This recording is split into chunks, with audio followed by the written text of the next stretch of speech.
തിരക്കേറിയ ജീവിതം പലർക്കും സമ്മാനിച്ച ആരോഗ്യ പ്രശ്നമാണ് അസിഡിറ്റി. ഇത് വളരെ ചെറിയൊരു പ്രശ്നമാണെന്ന് പറഞ്ഞ് തള്ളാൻ വരട്ടെ. രോഗം അനുഭവിച്ചവർക്കറിയാം അതിന്റെ ബുദ്ധിമുട്ട്. ഭക്ഷണം കഴിച്ചയുടൻ അനുഭവപ്പെടുന്ന വയറെരിച്ചിലാണ് അസിഡിറ്റിയുടെ പ്രാഥമിക ലക്ഷണം. ചികിത്സിച്ചില്ലെങ്കിൽ അൾസറും പിന്നീട് ക്യാൻസറും ആയി മാറാൻ സാധ്യതയുള്ളതിനാൽ തുടക്കത്തിൽ തന്നെ ശ്രദ്ധയും കരുതലും വേണ്ട അസുഖമാണ് അസിഡിറ്റി. ഉദരഗ്രന്ഥികൾ അമിതമായി ആസിഡ് ഉൽപ്പാദിപ്പിക്കുന്ന അവസ്ഥയാണ് അസിഡിറ്റി.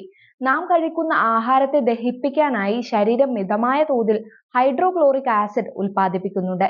ഉദരത്തെ ഉപദ്രവിക്കുന്ന തരത്തിലുള്ള ഭക്ഷണ പദാർത്ഥങ്ങളുടെ സ്ഥിരമായ ഉപയോഗം മൂലം അന്നനാളത്തിലോ ആമാശയത്തിലോ ചെറുകുടൽ തുടങ്ങുന്ന ഭാഗത്തോ ദുർബലതയുണ്ടാക്കുകയും കാലക്രമേണ അൾസറായി മാറുകയും ചെയ്യാം. ആമാശയത്തിലെ ദ്രവങ്ങൾ അന്നനാളത്തിലേക്ക് അരിച്ചു കയറുമ്പോൾ തുളഞ്ഞു കയറുന്ന ശക്തിയായ വേദനയോടെയാണ് നെഞ്ചെരിച്ചിൽ ഉണ്ടാകുന്നത്. നെഞ്ച്, വയർ, തൊണ്ട എന്നിവിടങ്ങളിൽ എരിച്ചിൽ, വായ്ക്ക് കയ്പ്, വയറിന് അസ്വസ്ഥത, ഭക്ഷണശേഷം വയറിന് കനം വെക്കുക, തികട്ടൽ, ഓക്കാനം, ദഹനക്കേട് എന്നിവയാണ് അസിഡിറ്റിയുടെ ലക്ഷണങ്ങൾ. അസിഡിറ്റിക്ക് കാരണം സമ്മർദ്ദം, പുകവലി, മദ്യപാനം, ക്രമരഹിത ഭക്ഷണ രീതി, അതായത് ഒരു നേരം കഴിക്കാതെ അടുത്ത സമയം അമിതമായി കഴിക്കുക എന്നതും വലിയ പ്രശ്നമാണ്. അസിഡിറ്റിയെ എങ്ങനെ പ്രതിരോധിക്കാം എന്നതും വളരെ പ്രധാനമാണ്. പഴം, നാളികേര വെള്ളം എന്നിവ കഴിക്കുക. തുളസി ഇലയോ 2-3 ഗ്രാമ്പുവോ ചവയ്ക്കുക. പുതിന ചവയ്ക്കുകയോ പുതിനയിട്ട വെള്ളം കുടിക്കുകയോ ചെയ്യാം. ജീരകം ചവയ്ക്കാം, അല്ലെങ്കിൽ ജീരക വെള്ളം കുടിക്കാം.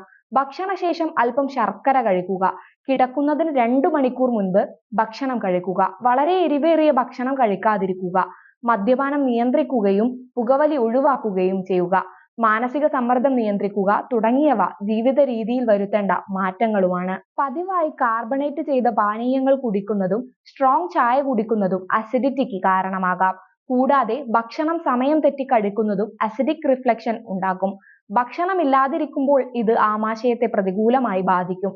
കൊഴുപ്പ് കൂടുതലുള്ള ഭക്ഷണങ്ങളും പുകവലിയും അസിഡിറ്റി ഉണ്ടാക്കും. ഭക്ഷണം കഴിച്ചയുടൻ കിടക്കാനും പാടില്ല. ഇത് ദഹനത്തെ കുഴപ്പത്തിലാക്കും. കൂടാതെ ഉറക്കം കുറയുന്നതും അസിഡിറ്റിക്ക് കാരണമാകും.